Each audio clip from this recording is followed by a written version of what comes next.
देखिए, श्रीमद् भागवत महापुराण में 12 स्कंद है। प्रथम स्कंद से लेकर कथा स्टार्ट होती है, शुरू होती है और 12 स्कंद तक जाती है। कुंडली की अगर बात करें जन्म पत्रिका की ज्योतिष हिसाब से, तो जन्म पत्रिका में भी 12 भाव होते हैं।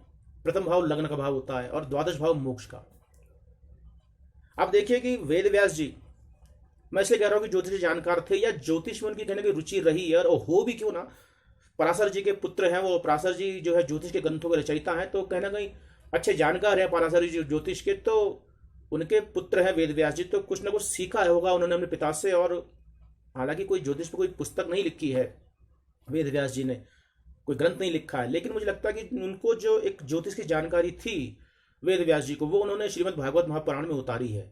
आप देखिए, प्रथम स्कंद में जो कथा प्रारंभ हो रही है, वो कथा जो चलती है, जो संवाद चलता है, वो राजा परीक्षित और सुखदेव मुनि जो है उनके मध्य चलता है, और 12 स्कंद तक वो कथा चलती है। और उसी में जो है सब ये भाव, जितने भी जो 12 भाव, उनकी जो जो निचोड़ है, वो उन्होंने 12 स्कंदों में दे दिया है। प्रथम भाव क्या है? प्रथम भाव लग्न का होता है, यानी कि व्यक्ति को शरीर का मिलना, जातक का जन्म होना। प्रथम भाव में ही जातक के जन्म कोष के, लग्न कोष के शरीर को मिलना बताया गया। और आप देखेंगे तो श्रीमद् भागवत महापुराण का जो प्रथम स्कंद है, उसमें राजा परीक्षित के जन्म की कथा आती है, और 12 भाव में जाकर राजा परीक्षित को मोक्ष मिलता है। कथा प्रारंभ किस लिए होती है? मोक्ष के लिए। राजा परीक्षित को श्राप मिलता है, सुखदेव मुनि के पास जाते हैं, संवाद चालू होता है कि भाई कथा यह है कि मोक्ष किस तरह से प्राप्ति हो, इस संसार से श्राप मिल चुका है, मृत्यु है, तो मृत्यु से मुक्ति कैसी हो, मोक्ष कैसे मिले। और वही कथा 12 स्कंद तक जाती है, 12 स्कंद तक, यानी जो मोक्ष का भाव है 12 स्कंद। आप देखेंगे कि लग्न का 12 भाव यानी कि व्यय भाव है, तो लग्न का व्यय हो जाना, शरीर का व्यय हो जाना, शरीर का खर्च हो जाना, निकल जाना, तो 12 भाव में मोक्ष मिलता है। फॉर एग्जाम्पल बात करेंगे हम थर्ड हाउस की, कुंडली के तीसरे भाव की। देखिए तीसरा भाव क्या है? तीसरे भाव को मैं आपको इस तरह से लूंगा कि आप इसके लिए पहले चलेंगे चौथे भाव पे। देखिए चौथा भाव माता का भाव है, और चौथे भाव का 12 भाव तीसरा भाव बनता है, यानी तीसरा भाव माता के मोक्ष का भाव है।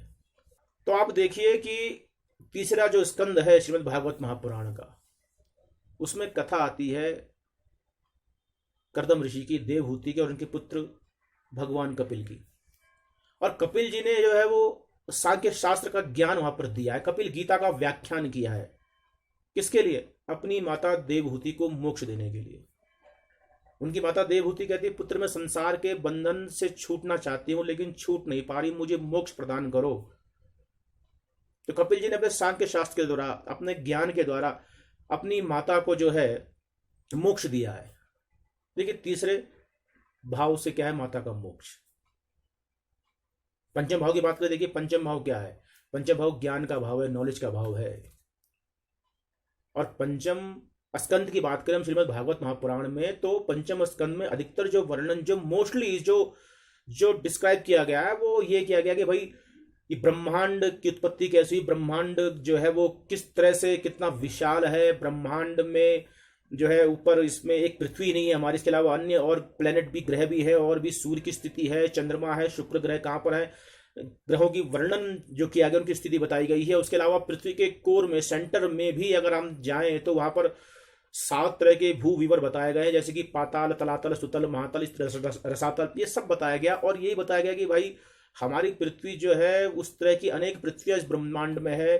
और यहाँ तक कि समय का जो परिमाप है उसका भी ज्ञान दिया गया है पंचम स्कंद में, कि सबसे पहले सेकंड है, सेकंड से फिर मिनट बनते हैं, मिनट से आवर्स बनते हैं, फिर 2 पक्ष है, एक फिर महीना आता है, साल आता है, इस तरह से वर्णन किया गया है, ऋतुओं का वर्णन किया गया है, सब चीज बताई गई है। तो ये ज्ञान यहाँ पर दिया गया। यहाँ तक कि हमारे प्लेनेट के बाहर अगर आप स्पेस में जाएं तो वहां जाकर समय की जो डेफिनेशन बदल जाती है, उसके समय के आयाम बदल जाते हैं। ये तक भी यहाँ पर बताया गया है कि भाई जितना हमारी इस धरती पर जो 1 साल होता है, उतना इस प्लेनेट से बाहर निकल जाए तो अंतरिक्ष में जाकर, स्पेस में जाकर, उतना देवताओं के एक दिन और एक रात्रि होती है, उनका एक दिन होता है जितना हमारा 1 साल होता है। इस तरह वर्णन किया गया है, तो ज्ञान दिया गया यहाँ पर।